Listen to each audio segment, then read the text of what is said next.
আসসালামু আলাইকুম রহমতুল্লাহ। সুপ্রিয় পঞ্চম শ্রেণীর শিক্ষার্থীরা, আশা করছি তোমরা সকলেই ভালো আছো। এখন আমি তোমাদের সামনে তোমাদের 19 পৃষ্ঠার আলোচনা নিয়ে আসছি। তোমরা যারা নতুন, আশা করবো চ্যানেলটা এখনই একটা সাবস্ক্রাইব করে দিবে, একটা বেল আইকন বাজিয়ে দিবে আর একটা লাইক করে দিবে। আর যারা করেছো তাদেরকে অসংখ্য ধন্যবাদ জানাচ্ছি। প্রতিদিন আমার ভিডিও আপলোড হয়, তোমরা প্রতিদিন আমার ভিডিও দেখবে এবং অঙ্কগুলো ভালো করে আয়ত্ত করবে যাতে পরীক্ষায় তোমরা ভালো ফলাফল করতে পারো। আসো আলোচনা শুরু করি। দেখো, এখানে একটি টেনিস বলের মূল্য 24 টাকা আর একটি ক্রিকেট ব্যাটের মূল্য 150 টাকা দেওয়া আছে। খ সংখ্যক টেনিস বল আর একটি ক্রিকেট ব্যাট ক্রয় করে দোকানিকে 246 টাকা পরিশোধ করা হলো। সমস্যাটি গাণিতিক বাক্যে প্রকাশ করে সমাধান করি। গাণিতিক বাক্যটা এখানে সমাধান করেই দেওয়া আছে। যেহেতু ক সংখ্যক টেনিস বল কিনছে, এই যে ক সংখ্যক টেনিস বল কিনছে, এই জন্য কর সাথে গুণ ভাবে হলো এই 24 টাকা যোগ হলো এই 150 টাকা, কারণ এই দুইটার মূল্য, এই দুইটা যোগ করার পরে যেটা হবে সেটাই তো কর সাথে গুণ হবে, তাতে কি হবে 246 টাকা হবে, এটাই বুঝাইছে। এবার ক এর মান যথাক্রমে 1, 2, 3, 4 বসিয়ে গাণিতিক বাক্যটি সঠিক কিনা যাচাই করি, সত্য কিনা যাচাই করি। তাহলে দেখো, এই ক জায়গা যদি আমরা বসি, একের জায়গা যদি 24 দেওয়া হয় তাহলে দেখো কি দাঁড়াচ্ছে, এই তাহলে দেখো, কর জায়গা 1 বসিয়ে, প্রথমে 1 বসানো হয়েছে, কর জায়গা 1 বসে 24 অক্ষে 24, এখানে 24 আর এই 50 গুণ করলে কত হবে 174, 174 হয়েছে, কিন্তু এই জায়গা লাগবে হলো 264, তার মানে এটা মিথ্যা।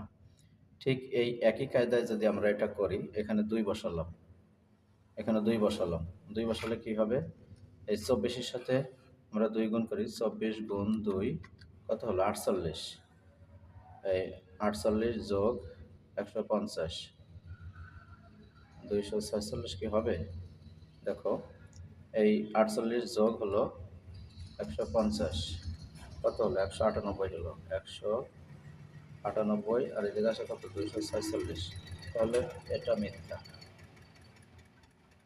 মিথ্যা। এবার এখানে যদি আমরা 3 বসাই তাহলে কত হবে, দেখো 3 বসালে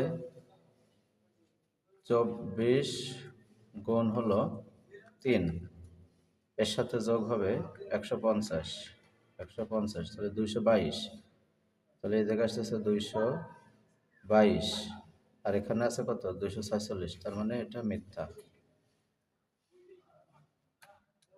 এবার এখানে বসাবো আমরা 4, 4 বসাবো, তাহলে 24, দেখো 24 গুণ 4 যোগ হলো 150, 246, তাহলে এখানে 246 সমান সমান 246 হলো, এটা সত্য, এটা সত্য, এটাই হলো আমাদের প্রমাণ হয়ে গেল। এবার আমরা 3 নম্বরের দিকে তাকাই। দেখো, রোমেনা ক সংখ্যক টিস্যু বক্স, রোমেনা ক সংখ্যক টিস্যু বক্স 48 টাকা দরে কিনে দোকানিকে টাকা দিলে দোকানি তাকে 116 টাকা ফেরত দিল, 116 টাকা ফেরত দিল। এখন ক ও ক্ষয়ের মধ্যে সম্পর্ক বের করে লিখি।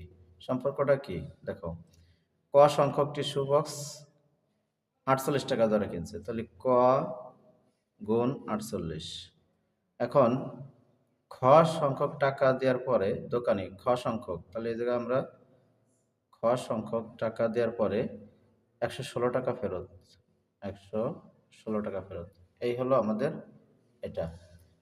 ক এর মান 5 হলে খ এর মান নির্ণয় করি, ক এর মান 5 হলে খ এর মানগুলো নির্ণয় করি।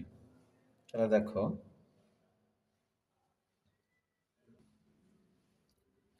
ক এর মান যদি 5 হয়, এই যে 5 দিলাম, তাহলে এখানে কত 5 5 গুণ 48,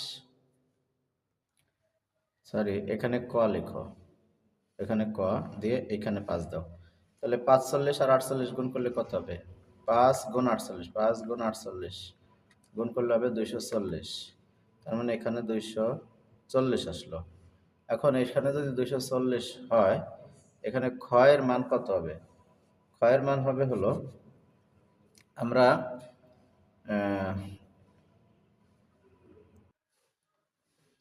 এখানে মূলত হলো এই 240, আর এই জায়গা যেহেতু ক্ষয়ের সাথে -16 আছে, তাহলে এই 16টা এই পাশে চলে আসবে। 116 এই পাশে চলে আসবে। তাহলে এখানে উত্তর আসতেছে কত?